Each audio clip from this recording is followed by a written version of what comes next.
Hi beauties, it's Love Mish with Juslistenmarketing. Make sure you tune in to my episode coming to you soon.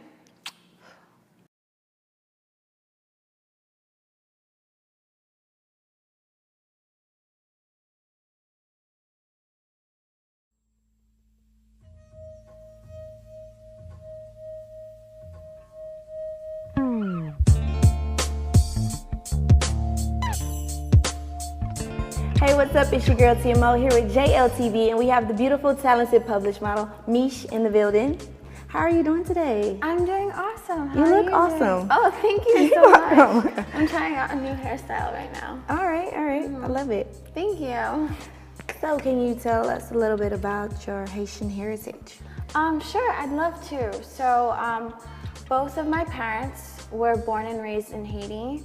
And I was born here in the United States. Ergo the Haitian American heritage, and most of my family still lives in Haiti, so I get to go every summer. And I consider myself more of a Haitian diaspora. We call it diaspora in French, and pretty much that just means that I'm a displaced person. So I'm a Haitian person, but living in the United States. So you just recently moved to LA. What made you move to LA? I know a lot of people move here because Hollywood, the big lights. Well, I was very fortunate to get cast in Wildin season 8. So that's super dope. Yeah. So I was filming that in the beginning of February. Okay. And I just fell in love with the city, and there's just so much opportunity here. So I went back to Florida, where I'm originally from, and I just got my shit together, and I packed up, and now I moved. I'm living out of, my entire life is in 3 suitcases right now. Wow. Yeah. So that's really like the American dream. Pretty much. Packed up my stuff and moved to Cali. Yeah, yep. How long have you been here? It will be 2 months in the beginning of July. So what is your take on the stereotype of models, being that you are a contradiction of that? I think typically models are seen as just beautiful things to look at with no substance and no depth. And I think a really big reason for that is because they don't give their viewers anything more than that. Right. They don't share who they are. They just share what they look like because that's what they think people want to see. And as somebody who feels like, and me personally, I feel like who I am is so much more of who my soul and my mind than my body. Like I mean honestly, like I've just been blessed with what God's given me, and I'm also blessed that I'm young in a time when curvy is in, because when curvy is out, I will still be curvy.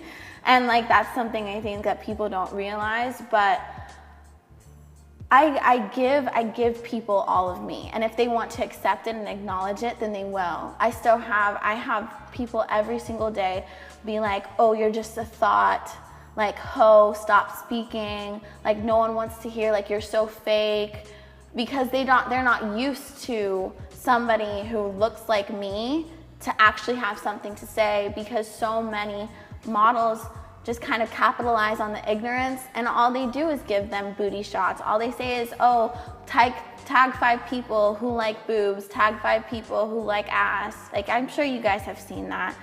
And that's all they give their viewers. And so I decided that because who I am and what gives me purpose is my thought process, is my introspection, and sharing that with the world, that I'm not gonna hide that from people. And even if I do have a lot of people who just want to look at me, they don't have to read it. They don't have to listen to my videos, you know? But I feel like being a model is more than just looking nice. It's being a role model. It's being the complete package. It's being completely yourself. And that's what I want to offer to people. I want to show them that I can, sometimes I do get a little chubby because I just don't feel like working out, and that's okay, and I'll be talking about that. I'm just embracing my curves, or sometimes I might start feeling really down about the things I've gone through, and I'll share that with people because that's part of how I get through it. And then I've been really fortunate that I've had a lot of people send me messages and say, thank you so much for what you wrote today, because I'm going through something and it really spoke to me. It's not a therapist. You don't have to actually go there and expose yourself for the issues that you're going through, because unfortunately there's so much shame with having depressed thoughts or feeling down or insecure. There's so much shame that comes with that. And so if you have somebody who's just giving that to you openly and just saying, hey, look, if you have some extra cellulite and you're feeling down about that, go to the gym, okay? But if you don't like the color of your eyes, embrace it, because that's what God gave you. Like, there's certain things that you can work on. However, there's certain things that are just you, and you have to see it instead of not looking like somebody else. Like, that makes me that much more unique. That makes me look like me. And that's what I want to give to people, because before I started modeling, there were so many girls, and I would look at them on Instagram and I would see them and I would be like, oh, I feel so, like, I don't look like that. Like how are they so perfect? And because all they would say was like, oh, happy Tuesday or whatever, you know, and like nothing. And all you see is the picture that they took 30 selfies to get that one selfie, and they edited and they changed the color and they put the filter. And I look at that and I look at myself and I'm like, that's not what I look like. Right. But then I realized that I'm not supposed to look like that. I'm supposed to look like me. And that's what I want to tell people. I never want somebody to look at me and feel envious of me, because they can't be me.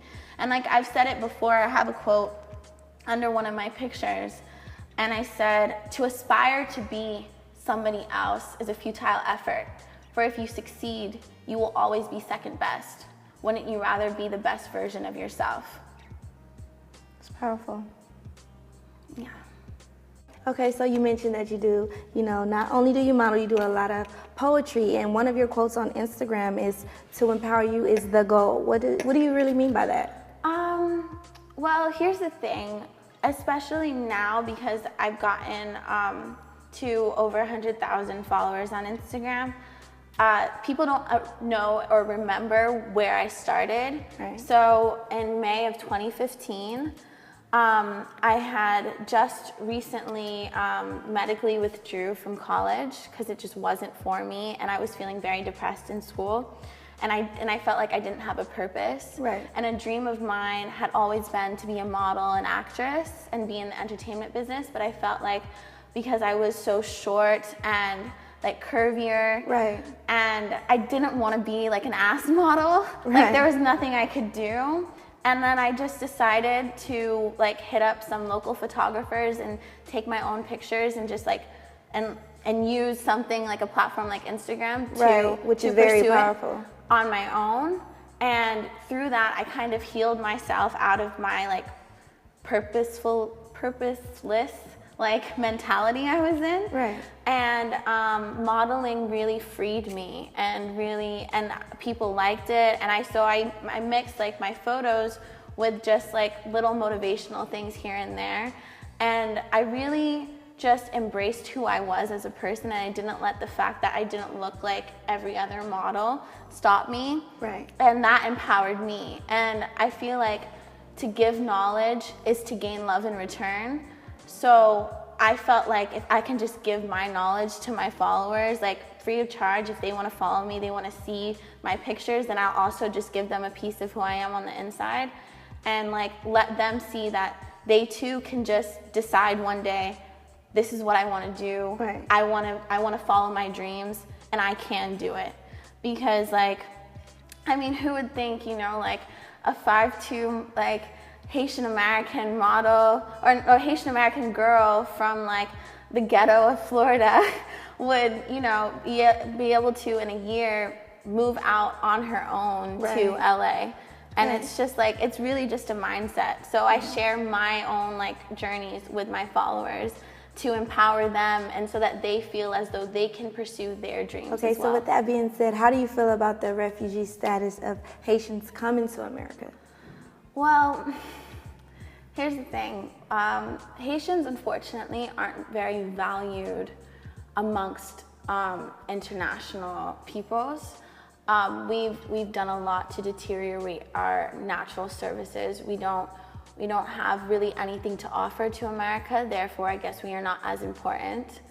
And we are we are actually the first Caribbean island or Caribbean country, because we share the island with the Dominican Republic, to gain independence and free ourselves from the French. Okay. But because we spawned from that revolution, and that's how we created our government, we've gone through dictatorships, and we haven't really been able to keep a secure democracy. And unfortunately, us as a country, we have a very low economic status, and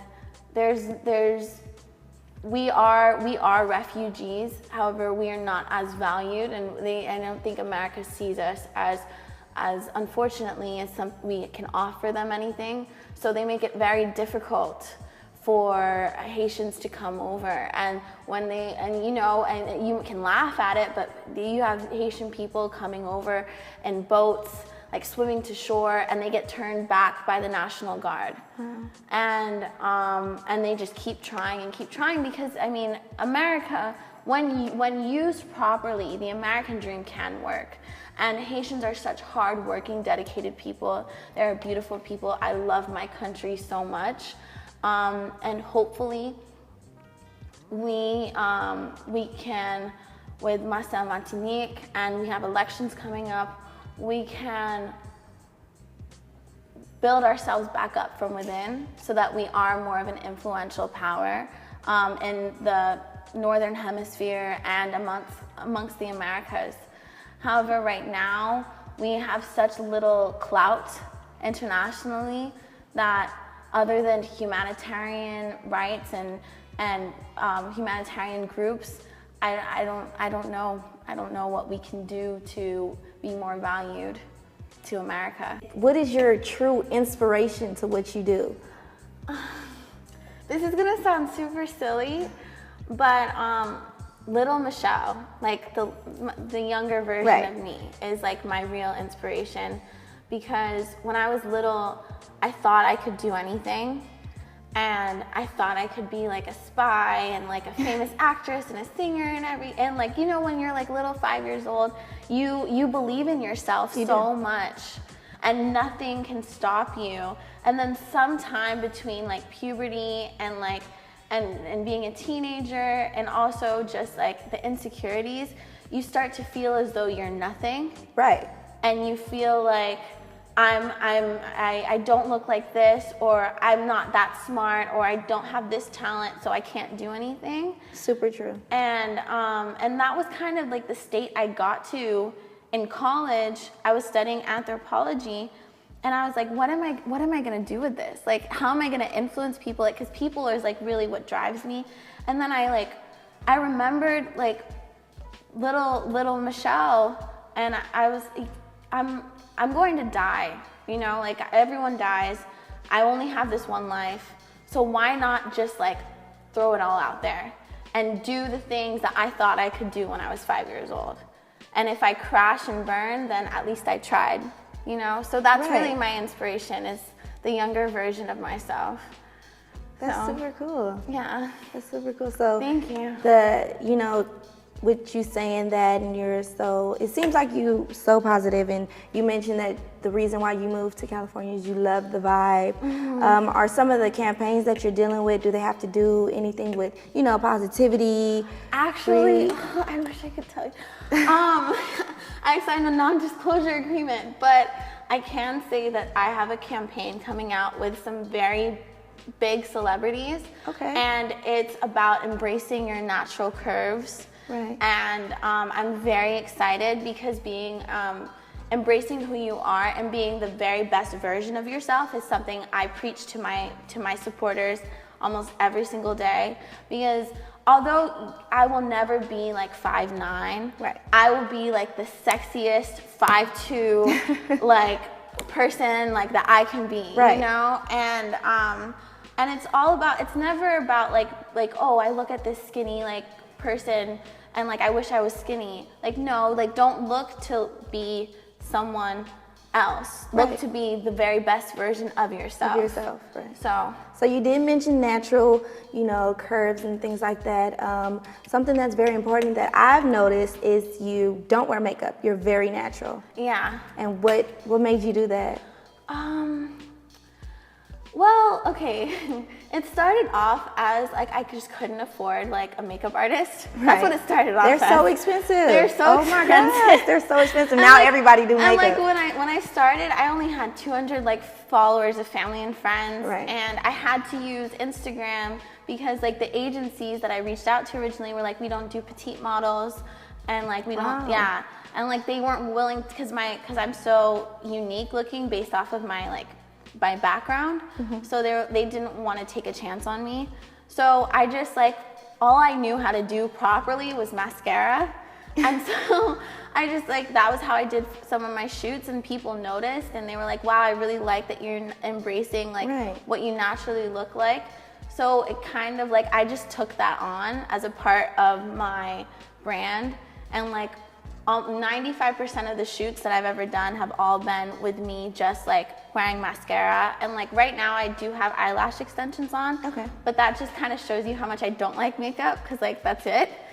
So and it's just to make my eyes brighter, but I feel being natural and looking at yourself in the mirror with a clean face and being I am beautiful, this is what God meant for me to Right. look like, and embracing the little quirks and stuff about you that you might not like, but that's part of your uniqueness. I think that's so powerful. Right. I feel like being, and also simultaneously, I do think that makeup's stunning, and the makeup artists are amazing and what they can do. However, I don't think it's right for you to take off all that makeup and look at yourself and think you're ugly. Right. You know? Right. And then some people, they get caught up in the whole, no, I have to put on makeup because I'm gonna look a mess, or I'm gonna look ugly. Exactly. And then some people do the Or whole put thing my face oh, on. I'm not gonna wear makeup so I don't get used to it, and they end up getting used to it, and then it's just the whole It's thing. just it's a complicated balance, right. because I've worked with makeup artists before, and if I go to an event or something, I like to be extra, but Right. that's because it's an event. Right. However, day to day, I feel you should be able to just appreciate what God has given you and just embrace it, because when you look at somebody who's beautiful and who loves themselves, their beauty just comes from out of them, instead of just what they look like. Right, and I feel like people look at certain things and feel like they have to look a certain way, because I know for a fact guys feel you don't need that, you don't need makeup, and you girls are yes I do, you don't know what you're talking about, Well, you know? I mean, it's all about, I think, doing it for yourself, not doing it for other people. Right.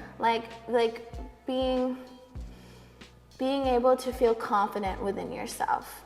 And people, I think that women who wear makeup, I think it's amazing, and if they feel confident, then that's great, but I don't want them to feel ugly without it. I want that to just be a boost for them, just like a beautiful dress is, or a nice new pair of shoes, the same as that. But when you don't have those on, you still are yourself, you know. Right.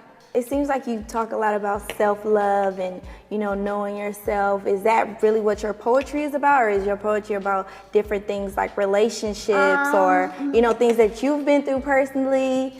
My poetry tends to be when I share it with others, it's a lot about, self-love and things that people can apply to their own life. But I do write about heartbreak, and I write about love. Okay. And I also talk about demons in your mind that hold you back, because I feel we all have this little voice in our head that tells us, you're gonna make a fool of yourself, you're not worth that, you're not worthy of that, it's not gonna, don't go after that, you're just gonna fail. And we prevent ourselves from doing a lot of things because of that little voice, which I call demons. And so building up the strength to combat those demons is really important to me. And I mean, I love to give things to people that they can also take and apply to their own lives. What are some new ventures you have coming up? Well, some new ventures that I have are, I have Wildin' Out Season 8. I'm going to be on 10 episodes of that, which I'm really excited. And then that will be out in August. It's going to be on MTV, so look out for that. So we would like to thank you for coming out and just really laying down some knowledge for the people. Yeah, I had an amazing time. I hope that they can get more of an in-depth view as to who I am. So. All right, this is your girl TMO with Jltv. Tune in next time.